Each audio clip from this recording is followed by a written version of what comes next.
Yeah, I hope I am live now. So, good evening, everyone. Sorry for the delay. I actually started my session thinking that it was going live, but I saw 15 minutes late that you all were wondering whether the session will start or not. Well, having said all of that, let us re-begin our today's session. And now, give me a minute. Let me help set up this one. Yes. So let us start our today's discussion with this article. Today is 1st of March. You're watching StudyIQ IAS English channel. I am Ankit. Now, 1st of April. Do not worry. This was not an April Fool. This was a inadvertent technical error that happened from my side because we get a key that goes live to the YouTube. But that key, what I did input in my system was incorrect. So that is why this session did not go live. Now I hope I'm audible. It's okay. I can see every one of you. Good evening, everyone. Who all are here? Please let me know if you're able to see me and if you're able to hear me.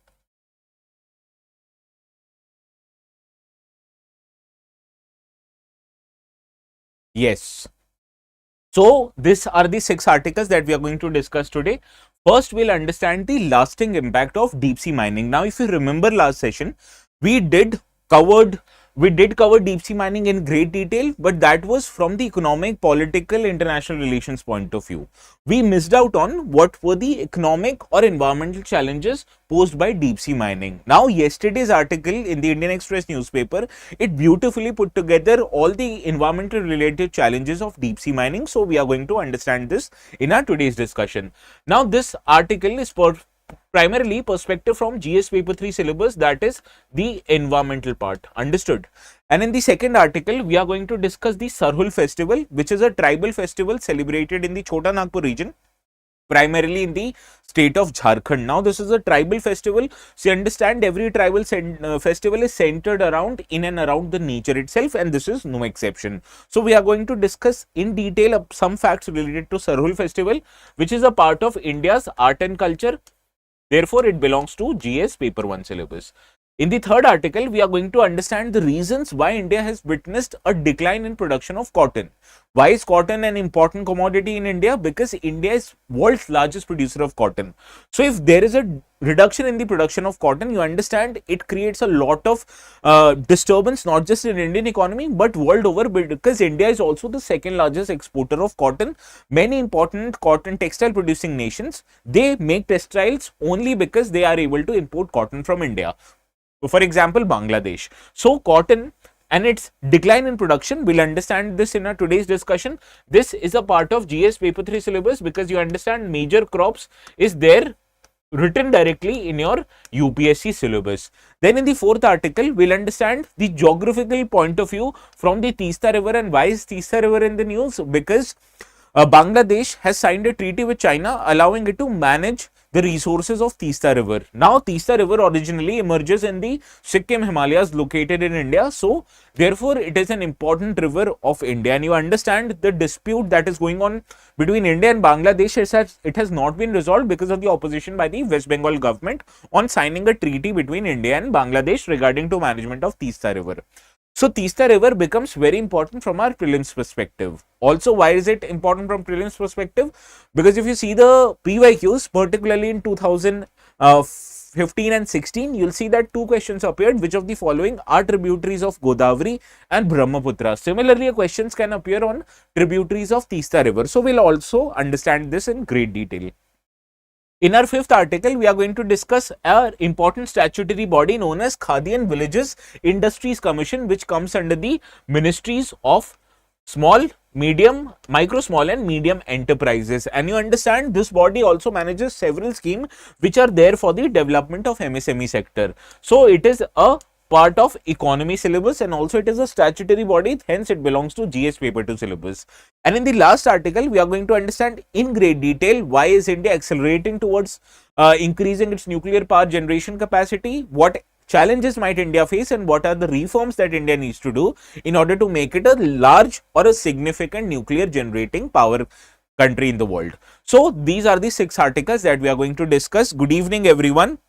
Yashi, Bhanu, Sarang, Baga, Arya, Amar, Kaizen, Others also, Mohit, so you all were engaged in the conversation. Suraj, Niranjan, Augustine, all of you, good evening. Now, yes. Now, the notes for this session will be available on my Telegram channel, ATS Live. You know the drill. Go to top right hand corner of your mobile app, click on the magnifying glass button, enter the keywords ATS Live, boom, comes my channel. And if you still can't find my channel, you know where to go. This is the QR code which you need to scan. Now also please make sure to hit the like button, and also let me know in the comments after this video ends, how was this video? Does it help you in your day-to-day preparation of a UPSC examination? Please let me know that in the comment section. Now this is the question that we are going to take up today. This, despite having one of the world's largest thorium reserves, India's nuclear energy contribution remains limited. Analyze the factors restricting India's nuclear power growth and suggest policy measures to accelerate the development. So this is the question that we are going to take up. You understand, to write the answer for this question, you need a significant fodder material on nuclear power sector, its growth and its challenges. Do not worry, I am going to provide you all of that material. But before that, let us deal with the other articles of the day. We'll start off with this first article which appeared in the yesterday's newspaper. Now you understand, yesterday we did not have the session because of the Eid that was ongoing on yesterday. So I'll make it a point to cover everything that has been left out. So please bear with me today, okay? Now this article appeared in the explain section of yesterday's newspaper, that was on page 12, and as you can see, it highlights the environmental impact of the deep sea ocean mining. Now, according to a recent study which was conducted, you have to understand, a strip of Pacific Ocean, it was mined 40 years ago, that was 4 decades back. But even today, that area has still not recovered from the impact of deep sea mining. So you understand the very long lasting environmental impact that this area or this kind of an operation has on the usual circumstances. So in this regard, let us try to understand first of all in brief detail what is deep sea mining, and then we'll go on to understand the environmental impact. Now, deep sea mining essentially is the extraction of mineral deposits and metals from the ocean floor, and there are generally 3 types of deposits available in the deep sea ocean. First are the presence of polymetallic nodules. As you can understand, the word itself, polymetallic nodules, highlights that these nodules in general has the presence of more than 1 metals. So whenever you are able to extract these polymetallic nodules and extract the minerals from these polymetallic nodules, it will help you get metals rich, which are very much useful for our economic purposes. Also, the seafloor itself, the hydrothermal vents that are present in the seafloor, they are rich in sulfide. So whenever you are extracting sulfide deposits from these hypothermal vent, this is also one type of deep sea mining. The third is when you mine the crust of the deep sea floor. That is why mining the crust of the deep sea floor, you are stripping the cobalt rich crust from the underwater rocks. Then therefore it helps you extract the metal known as cobalt, which is very much essential when it comes to manufacturing of EV batteries as well as EVs concerned.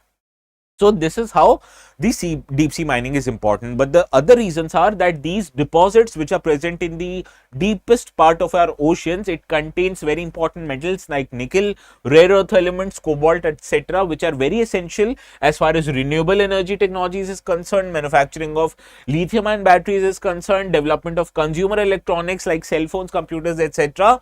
All of these gadgets have large presence of such minerals which are available in the deep sea floors.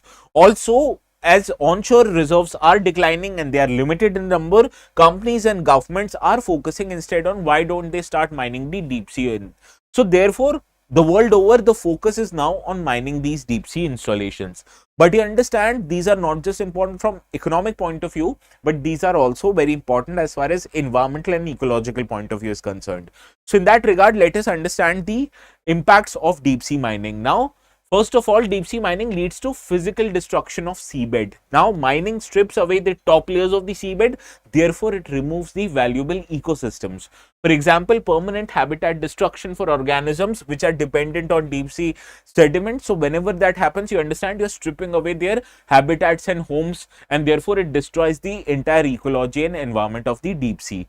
Further, it impacts the marine biodiversity. Once you are mining and removing all of their installations, it reduces the marine life. Many species including deep sea corals, sponges, bottom dwelling organization, they struggle to survive because you are stripping away their entire habitats, their homes, and therefore overall marine diversity after deep sea mining, it reduces drastically. And as you can understand, even after 4 decades in Pacific Ocean, these ecosystems have not restored. So therefore you need to take care of the essentials, or you need to understand the marine biodiversity, that although your greed for metals is good, but you can't destruct the what is present in that particular region, particularly these marine ecosystems. Also, by undertaking deep sea mining, you're creating a lot of noise, vibration, and light pollution. For example, deep sea mining operations generate loud noises and vibration, which disrupts overall marine communication. For example, whales, fishes, other marine animals, they talk to each other not in English or in Hindi, but in their own voices and languages. But when you're making noise, when you're creating vibration, this disrupts their overall marine communication.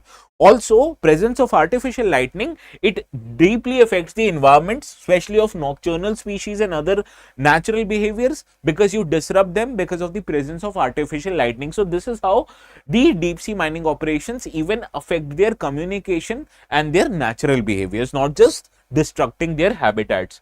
Also, if you look, there are large amount of chemicals which are released into the water bodies just because you are undertaking deep sea mining, because it leads to release of heavy metals like mercury, lead, arsenic, which contaminates water and even affects their marine food chain.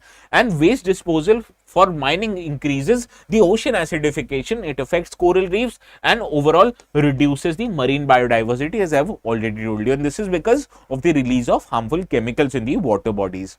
Also, it can lead to significant exacerbate of climate change. Why am I saying so? Because deep sea in general is a large reservoir of carbon, or it stores a large amount of carbon dioxide. So whenever you're conducting a deep sea operation, you can technically destruct the overall release stored carbon dioxide that is there present in the deep sea ocean, which will release a large amount of carbon dioxide in the emission or in the atmosphere, which will overall release the increase of greenhouse gases. And this is how you will actually exacerbate the effects of climate change rather than preventing it. Understood? So these are the intended and unintended consequences of deep sea mining, which you need to understand. Now with this, we move to second article of the day. This article also appeared in yesterday's explained article, and it talks about a tribal festival known as Sarhul. Now the context of this discussion is that Sarhul festival, which literally translates into worship of Saltree, it is among of the most revered tribal festival which is happened in the primary Adivasi belt of the eastern part of our country. Now, this culture is rooted in the nature worship. As you understand, Adivasis in general have a symbiotic relationship with nature. So, well-being of the nature is very essential to understand or to overtake the well-being of tribal population. Now, this festival, it celebrates the symbolic union of sun and earth, which we'll also understand how it happens in our today's discussion. Now, the Sarhul festival is one of the most important festivals celebrated by the Adivasis community in the present day Jharkhand and in the larger Chota Nagpur region. Now, Sarhul in general means the worship of Saltree. So, you understand in this festival, the undertaking of the worship of Saltree is quite prominent. Now, this festival, it marks the arrival of New Year and also the spring season. And you understand it symbolizes the union of sun and earth. And you understand what is the most important factor and the most essential factor for survival of tribal population, that is forest. And how does forest originate? It happens whenever sun rays, it reaches the earth and it leads to the process of germination of seed and overall the development of plants and rich forest ecosystem. So that is why this kind of a festival which celebrates the union of sun and earth is very essential for the tribal population. Now, the festival is observed for 3 days in Santhals. Now, these Santhals are sacred groves which are found in the Adivasi villages across Jharkhand, Chhattisgarh, Odisha and Bihar. These are tribal dominated regions in our country. Now, tribes that celebrate the Sarhul festival are known as Oraon, Munda, Santhal, Khadi, Ho tribes. So, these are the tribes which are prevalent in that area and also the tribes who celebrate this Sarhul festival. Now, let us try to solve this particular question. Does it heat the water? Well, it may cause localized heat. So, you can technically say whenever it causes localized heat, overall temperature of that region will increase. So, temperature sensitive plants temperature sensitive fauna will actually find it quite difficult to survive. Now this question I've drafted quite a similar question appeared also in 2014 related to a tribal festival. I've curated this same question, so please let me know the correct answer. Yashi, Baga Spinks, both of you say C. I assume where is Sarang not present today? Yes, all of you are correct. Option C is the right answer. Now, I was actually teaching even before this session went live. So, whenever no answer appeared to this question, I thought the video wasn't live. Okay. So, I had reached until here. So, let us begin with our next article. This article appeared in the op-ed section of yesterday's newspaper on page 14. Now, I understand this big article written by Harish Damodaran, who writes very good articles. Yes, Sarang, I saw your answer. Amar option D nahi, option C hai. So, Harish Damodaran writes very good articles on the agricultural sector. So, I make it a point of covering his articles in our today's discussion. Now, this article that he has written, he has actually said that India's cotton production, which peaked with the adoption of BT cotton, that is between 2002 and 14, in recent years, India's cotton production has witnessed a decline. Now, as a result of this decline, India's overall cotton exports, they have fallen from $729.4 million to $665 million, and India's cotton imports have increased, about doubled that. From $518 million, it has increased to $1,040 million. Now, India now relies on cotton imports from countries like US, Brazil, Australia and Egypt. So, these are the sources from where India imports large amount of cotton, and this amount of cotton has surpassed the figure of $1 billion every year. Understood? Now, this is a result of overall decline in cotton production. Now, let us understand a very brief background of cotton production. Now, before 2002 period, you have to understand India was a net importer of cotton with lower cotton productivity. Now, cotton production at that time was dependent on traditional hybrids like H4, Varalakshmi, LSS, that is an abbreviation of Lab Singh selection. Now, these were the traditional hybrids, and based on their low productivity, the overall production was quite less. But what changed between 2002 and 2014, that India adopted its first genetically modified crop, that was BT cotton. Now, cotton boom, it happened due to this adoption of BT cotton, which introduced the GM BT cotton hybrids into the Indian market, and it transformed the overall production of cotton in India. For example, there was this technology known as Bolgard 1 and Bolgard 2 technology that was there in the BT cotton seeds, which enhanced the yield by proving or providing the protection of this crop from multiple pests like American bollworm, cotton leafworm, and this was happening due to the genetical modification made under the Bolgard 2 technology. So, this is how the adoption of genetically modified crops like BT cotton transformed the cotton sector, and it increased the overall production and yield of cotton crop. So, this is the result of why India saw an increase in cotton production. Now, this cotton production led to tripling of cotton production from 13.6 million bales to 39.8 billion bales. The lint yield, which is the amount of fiber that you obtain minus each and every seeds and impurities from the cotton, if you remove it, what you get in fiber, it is known as cotton lint. Now, this cotton lint yield, it rose from 127 kgs per hectare to 566 kgs per hectare, and also India became world's largest producer of cotton in 2015 and 16 and second largest exporter of cotton in 2011 and 12. So, this was a result of India adopting this BT cotton crop, which had many protections, and it provided many protections to the cotton crop, particularly from bollworm pests. Now, let us understand what happened 2014 onwards that led to a decline in cotton production. Now, cotton production has declined to an average of 33.8 million bales, which actually reached to the levels of 39.8 million bales in 2024 and 25. Production of cotton is projected at 29.5 million bales, which is lowest since 2008 and 9. Also, lint yield, it dropped to a sub 450 kilograms per hectare levels, and import of bales, they are now surpassing the export of bales. So, understand, India has now technically become a net importer of the cotton in general. Now, let us understand the reasons why this has happened. First reason is that Indian government in general has demonstrated that there exists a policy paralysis over the genetically modified crops. Now, after a successful introduction of BT cotton, what we have seen that approval of new GM technologies have actually stagnated. For example, since Bolgard 2 were introduced in 2006, no new GM technology has been adopted for cotton, and this has made cotton crops which are existing now quite vulnerable to the attacks of pests. For example, there was this emergence of pink bollworm infestations, that is pink bollworm infestations emerged in central, western and southern region since 2014, and now since 2018 we have seen that these pests have also arrived in the northern regions. Now, because of the attack of these pests, the overall production of cotton has suffered, as the large amount of cotton has been destroyed by these pests, and lack of new pest resistant GM hybrids have worsened these damage. So you understand now the pests, they have become immune to these existing technologies that were introduced almost 19 years back. So you need a new GM technology to make the cotton not vulnerable against these kind of pests.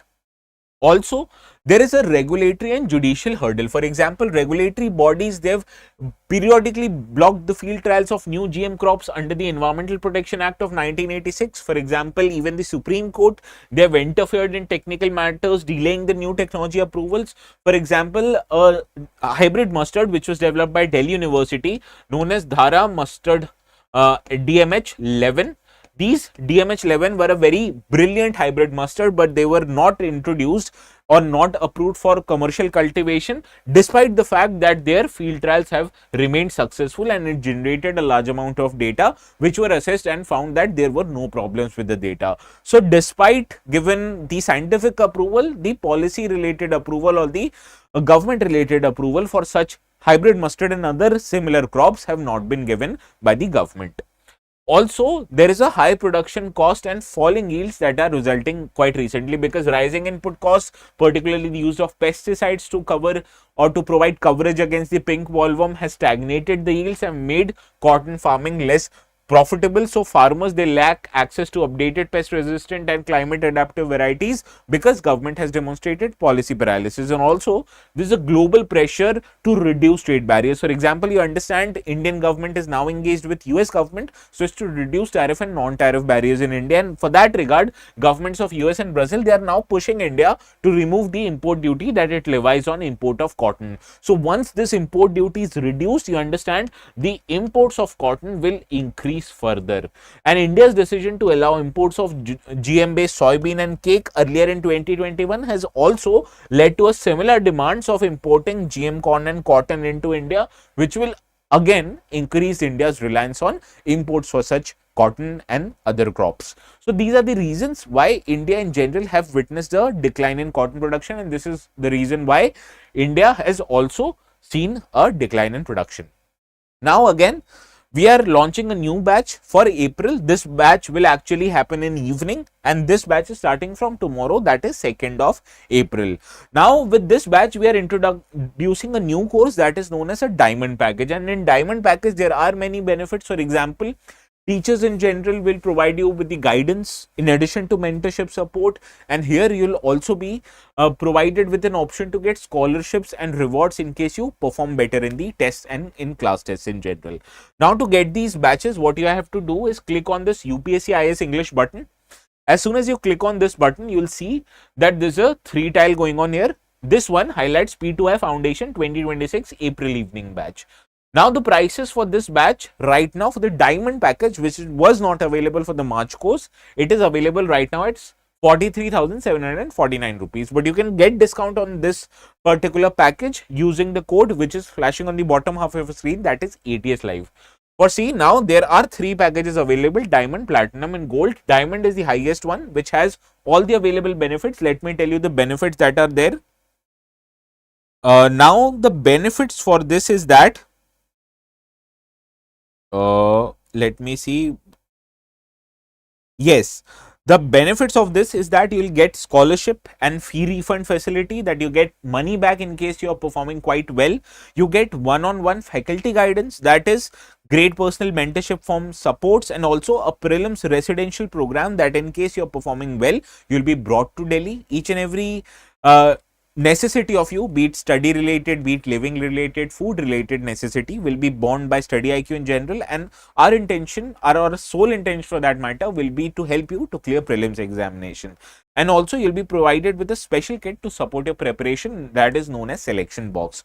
So these are the benefits of diamond batches. Now, to get this diamond batch at a discount, what you need to do is enter the code ATS live. Now, as soon as you enter the code ATS live, click on apply. You see this diamond course is available at 34,999. Similarly, platinum at 27,999 and gold at 17,999. But you are getting this discount only because you are applying the code ATS live, which will get you maximum discounts on your platform. Understood? So this is how you apply for discounts. And the batch or this April evening batch will start from tomorrow evening. So please make sure to get your admissions as quickly as possible. Now, let us move to the next article. This article appeared in the website of the Indian Express. It states Bangladesh has welcomed China to participate in the Teesta project. Now, you understand India will not like this development. Now, Bangladesh has welcomed the Chinese participation in the Teesta River Comprehensive Management and Restoration project, and Bangladesh has provided an assurance to the Chinese government during the ongoing visit of the Chief Advisor to the Government of Bangladesh, Professor Mohammad Yunus, to China.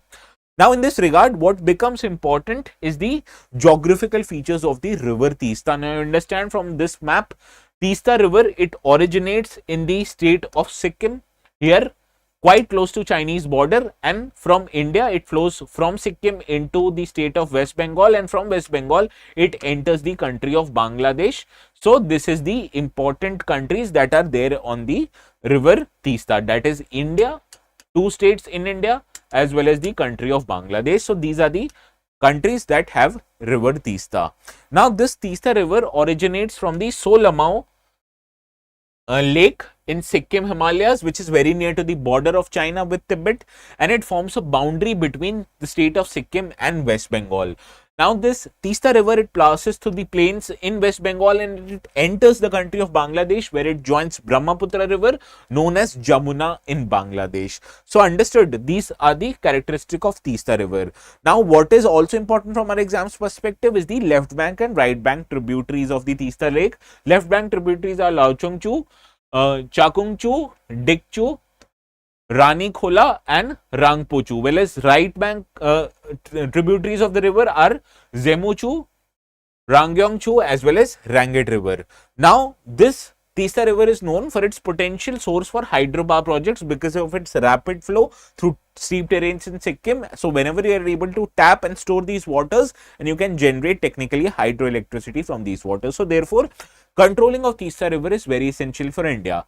Now you understand, Teesta river flows not just through India, but it also enters into Bangladesh. So as to control this river is also a source of perennial conflict between India and Bangladesh. So as to resolve this conflict, Indian government proposed an interim agreement in 2011 where India agreed to give Bangladesh 37.5% of Teesta water, while India would retain the 42.5% of water, and remaining water was for ecological flow.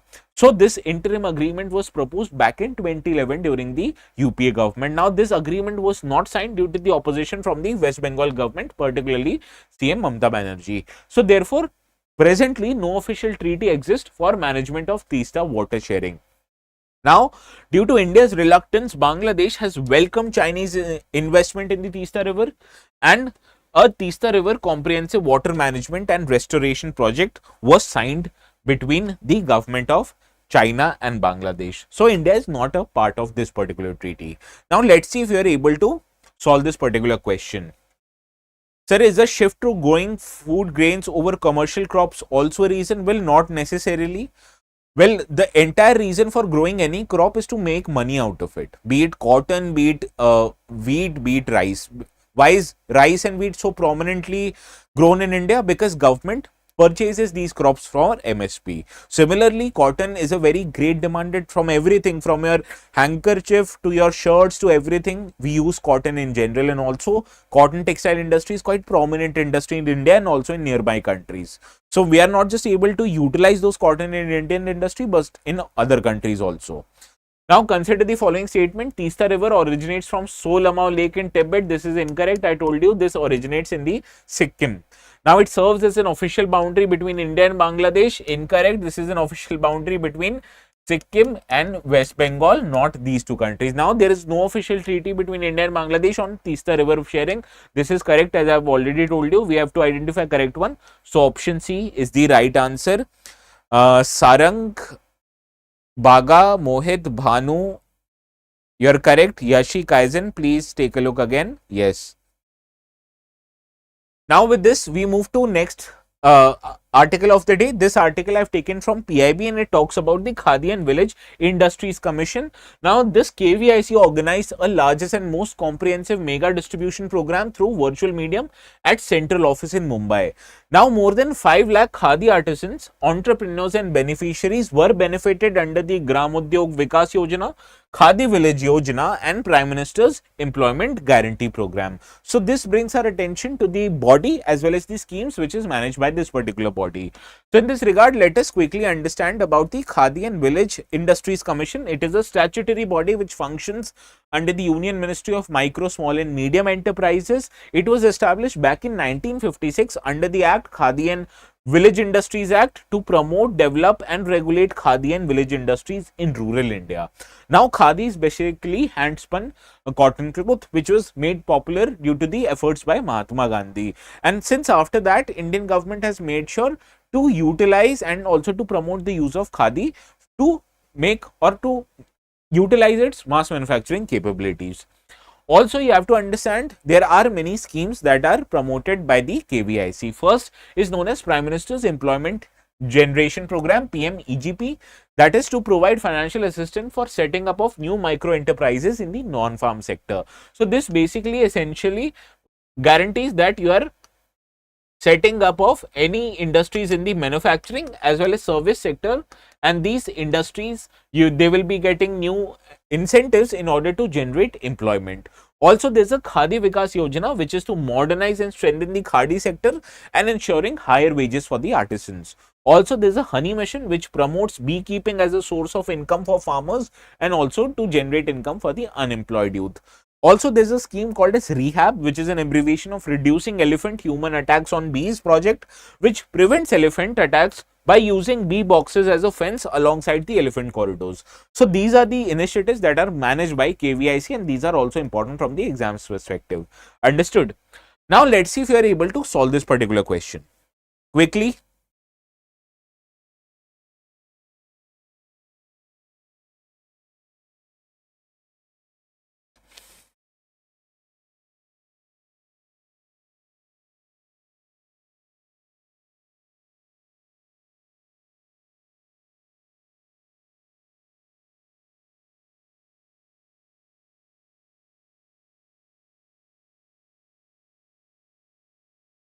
KVIC is a statutory body under the Union Ministry of Panchayati Raj. Now, this is a Union Ministry of MSME scheme, not Panchayati Raj scheme. So, first statement incorrect. Khadi Vikas Yojana aims to promote beekeeping as a source of income for farmers and unemployed youth. Now, this is incorrect.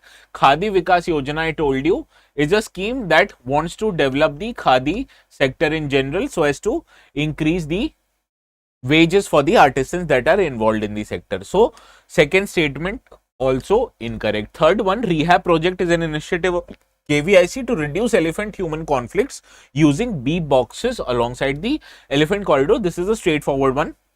So, correct. Which of the following statement given above is or are incorrect? You have to identify incorrect statement here. So, first and second are incorrect. Therefore, option A is the right answer. Bhai, tum log kar kya rahe ho? You're not reading the questions perfectly. I understand where you got this wrong. This is, you have to identify an incorrect statement. Okay. So all of you are wrong this time.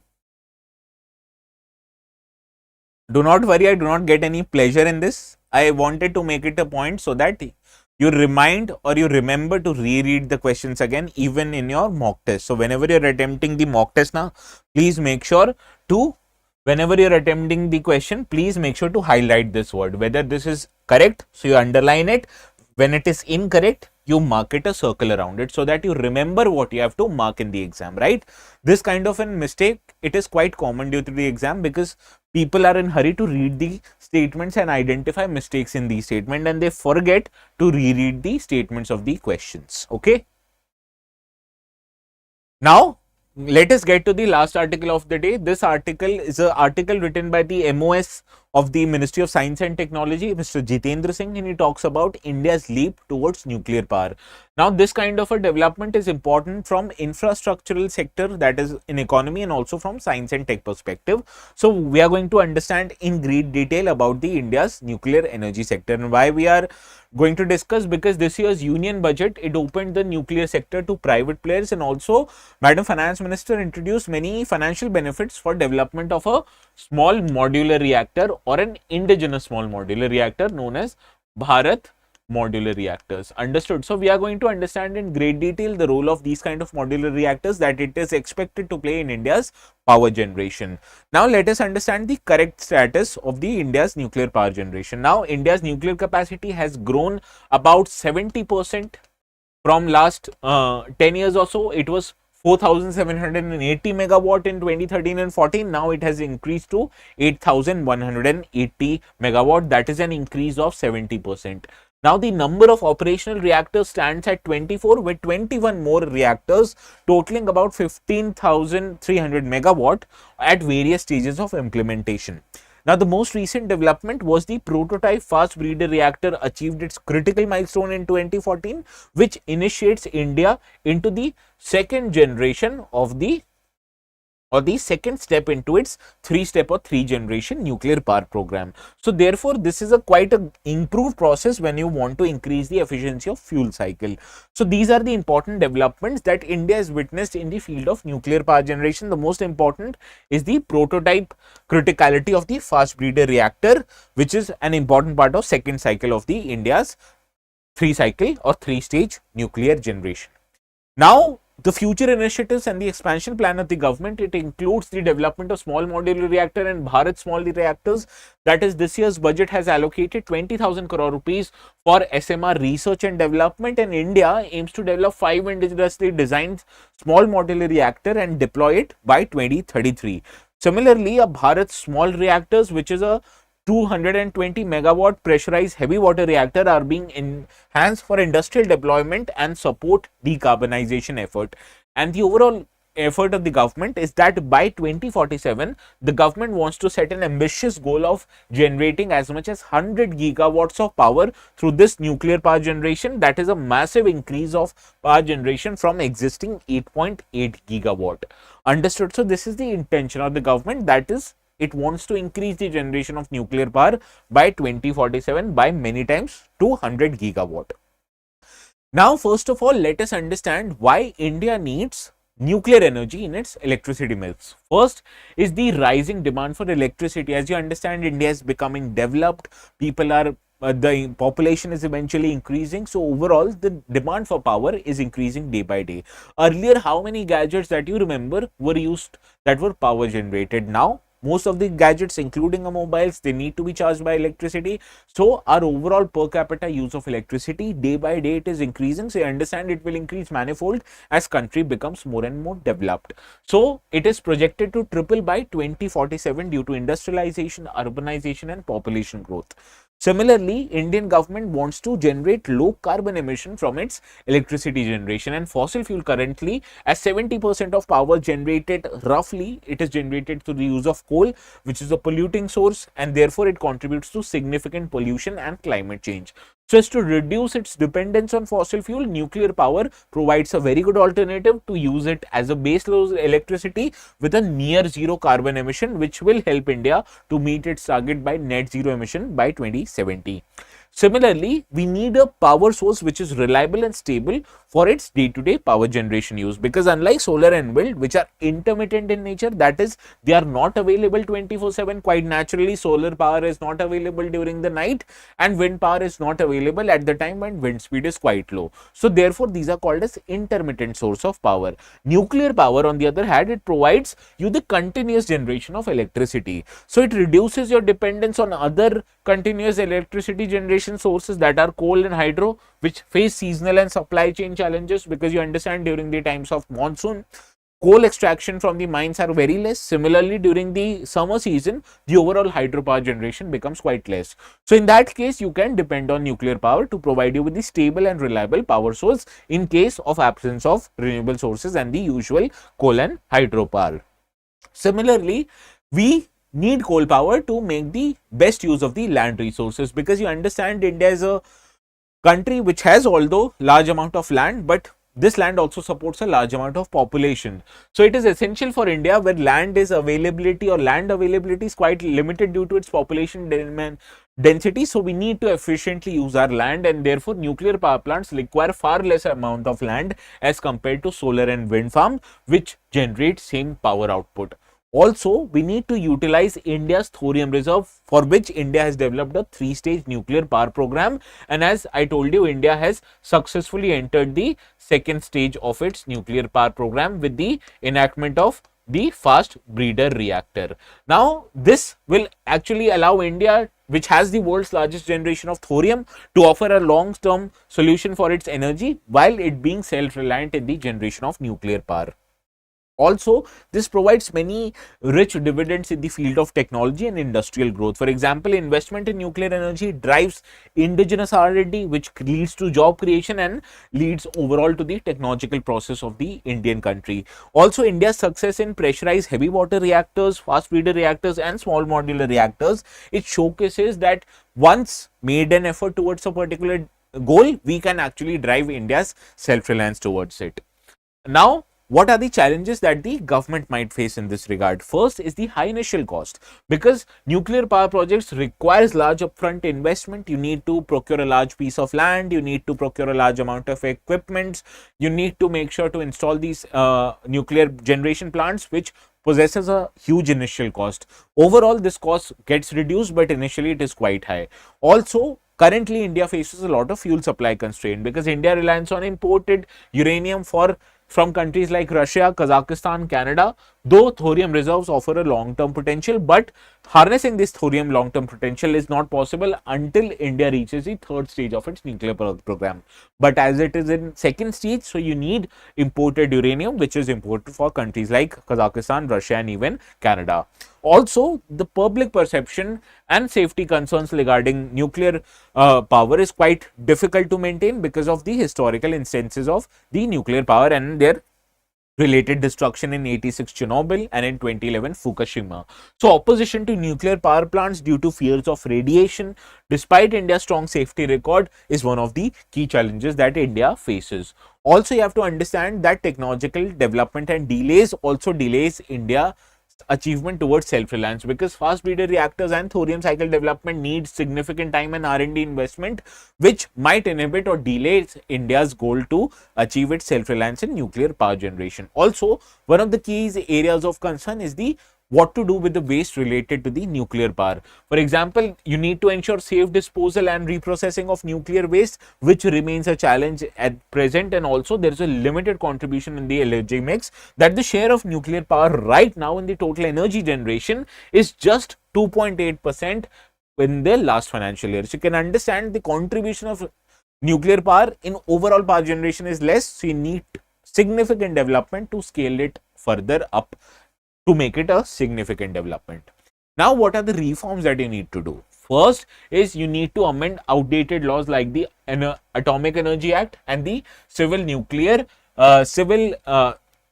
Legal Nuclear Liability Act. Now, Atomic Energy Act, it currently only allows government bodies and PSUs to manage the nuclear power plant, but once amended, you can also allow the country's private sector companies to operate and manage the nuclear power plants.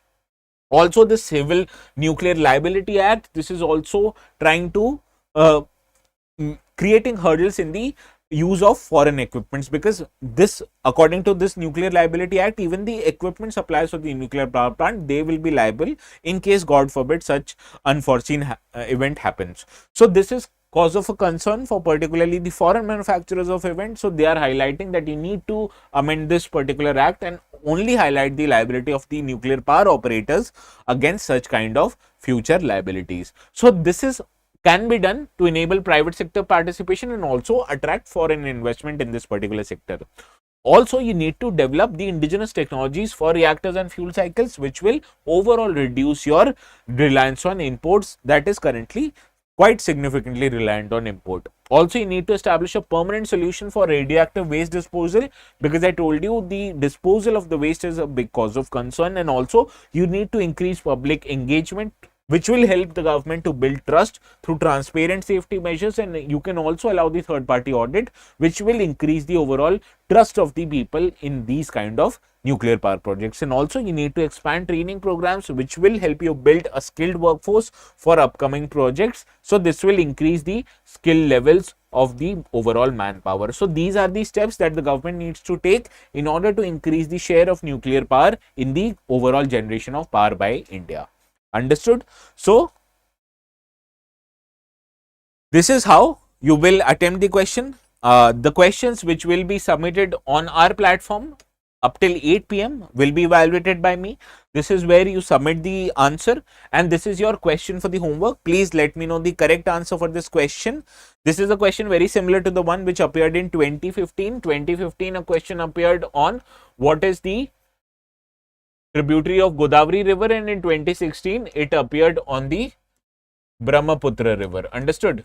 So this is how you will attempt the question. Please let me know the correct answer in the comment section. So this is all from my side. I will see you again tomorrow at 4 p.m. So until then, please have a very good evening.